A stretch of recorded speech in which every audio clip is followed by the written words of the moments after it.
Hey everyone, in this video I will explain few solutions to fix the following error. Let's get started. On your keyboard, press Windows key and R to open up Run. And type in there %local app data % and click OK. In here, look for Roblox folder and open it up. Next, open up Versions folder. Versions folder again. Look for Roblox Player Launcher and double click on it to run it. This should resolve the issue. If you're still having a problem, then try the next solution. Open up your search bar and type in there %local app data % and hit enter. In here, look for temp folder and open it up.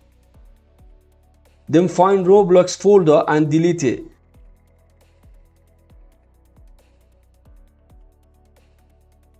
And once you're done in here, then on the top click on local.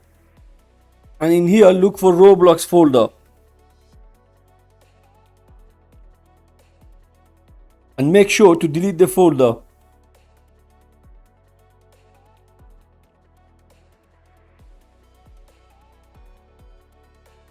Next, we need to uninstall Roblox from our computer. So to do that, press Windows key and R on your keyboard to open up Run. Type in there appwiz.cpl and click OK.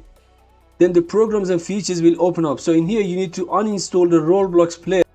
After that, head over to Microsoft Store and try to download the Roblox, as Microsoft Store version is more stable. Once you download it, make sure to restart your computer. After restarting your computer, log into your account and try. Hopefully it should be working fine. And that's all. By the way, if you haven't subscribed to my channel yet, please consider supporting me and subscribing for more videos. Thanks for watching.